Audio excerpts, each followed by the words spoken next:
हाल ही में एक अदालत का फैसला आया जिसने भारत की पूरी न्याय प्रणाली पर ही एक बहुत बड़ा सवाल खड़ा कर दिया है। और देखिए, ये सिर्फ एक केस का नतीजा भर नहीं है, बल्कि ये गवर्नेंस और सोशल जस्टिस से जुड़े एक बहुत गहरे संकट की तरफ इशारा कर रहा है। तो आज हम इसी मुद्दे को समझने की कोशिश करेंगे। बात करेंगे एसिड अटैक और इसके पीड़ितों के न्याय के लंबे, बहुत लंबे इंतजार पर। अपनी बात शुरू करते हैं शाहीन मलिक के इन शब्दों से।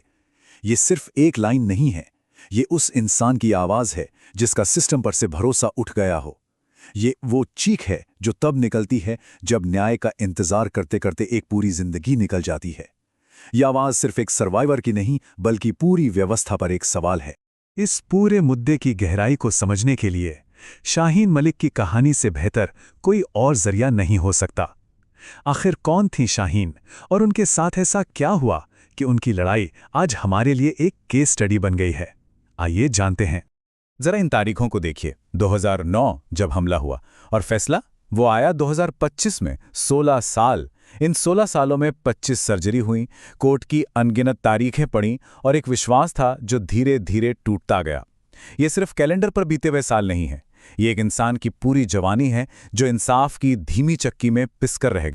तो शाहीन मलिक का केस अपने आप में कोई अकेली या अलग थलग कहानी नहीं है। असल में ये एक आईना है जो हमारे सिस्टम की उन खामियों को दिखाता है जिनके बारे में हम अक्सर बात नहीं करते। चलिए अब इस एक कहानी से आगे बढ़कर पूरे देश की तस्वीर को देखते हैं।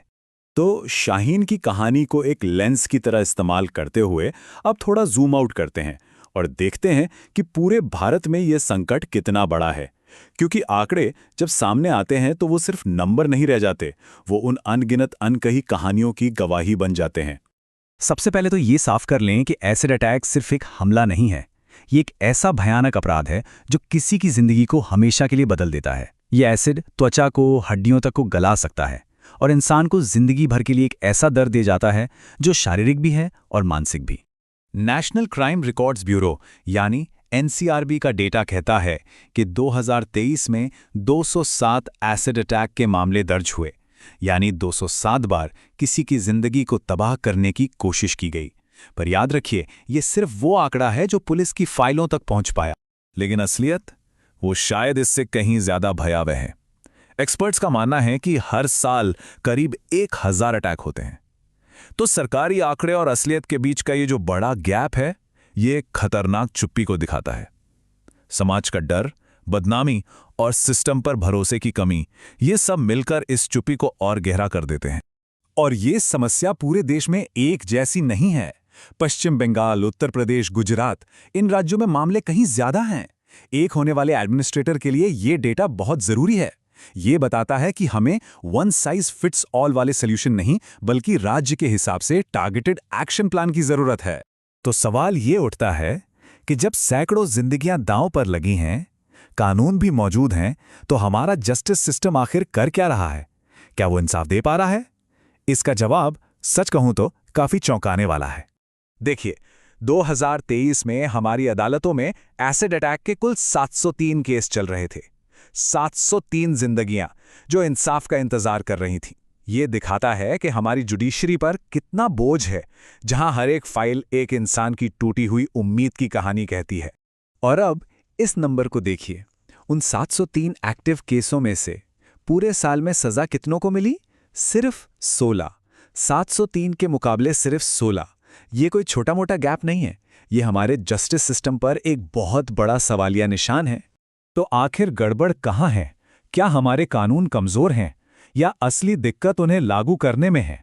चलिए अब कानून और जमीनी हकीकत के बीच की इसी खाई को समझते हैं, जो कि सिविल सर्विस की तैयारी करने वालों के लिए एक बहुत ही जरूरी विषय है। अगर सिर्फ कागज पर देखें तो सब कुछ परफेक्ट लगता है। भारतीय न्याय संहिता में सख्त सजा है, पीड़ितों के मुफ्त इलाज का इंतजाम है। यहाँ तक कि सुप्रीम कोर्ट ने 1 दशक पहले ही एसिड की खुली बिक्री पर रोक लगाने का आदेश दे दिया था। कागज पर तो हमारा सिस्टम बिल्कुल मजबूत दिखता है, लेकिन जमीनी हकीकत वो बिल्कुल अलग है। आज भी तेजाब किसी भी दुकान पर आसानी से मिल जाता है। पुलिस की जांच में अक्सर ढिलाई बरती जाती है और अदालतों में सालों की देरी तो जैसे आम बात हो गई है। ये एक तरह का दुष्चक्र है। खराब इम्प्लीमेंटेशन, कमजोर जांच और न्यायिक देरी जो मिलकर इंसाफ की हर उम्मीद को खत्म कर देता है। तो क्या स्थिति को बदला नहीं जा सकता? क्या कोई उम्मीद है? हाँ, बिल्कुल है। अब तक हमने समस्या की बात की। चलिए अब समाधानों पर ध्यान देते हैं। भविष्य के पॉलिसी मेकर्स और एडमिनिस्ट्रेटर्स के लिए ये समझना बहुत जरूरी है। और समाधान के लिए हमें कहीं दूर देखने की जरूरत नहीं है। हमारा पड़ोसी देश बांग्लादेश इसका सबसे अच्छा उदाहरण है। जहां 2002 में 494 केस थे, वहीं आज ये घटकर सिर्फ 13 रह गए हैं। कैसे? उन्होंने सिर्फ सख्त कानून ही नहीं बनाए, बल्कि उन्हें सख्ती से लागू भी किया और साथ ही एक मजबूत जन जागरूकता अभियान चलाया। ये साबित करता है कि ये मुद्दा संसाधनों का नहीं, बल्कि पॉलिटिकल और एडमिनिस्ट्रेटिव विल का है। तो भारत के लिए रोड मैप क्या हो सकता है? ये 5 कदम बहुत जरूरी हैं। पहला, एसिड की खुली बिक्री पर पूरी तरह बैन। दूसरा, अगर कहीं अवैध बिक्री होती है तो वहां के अधिकारियों की जवाबदेही तय हो। तीसरा, जज, वकील और पुलिस के लिए सेंसिटाइजेशन ट्रेनिंग अनिवार्य की जाए। चौथा, न्याय में तेजी के लिए फास्ट ट्रैक कोर्ट बने। और पांचवां और सबसे जरूरी, सर्वाइवर्स के पूरे जीवन की देखभाल के लिए एक नेशनल फंड बने। आखिर में ये सवाल सिर्फ गवर्नेंस या एडमिनिस्ट्रेशन का नहीं है, ये हम सबके लिए है।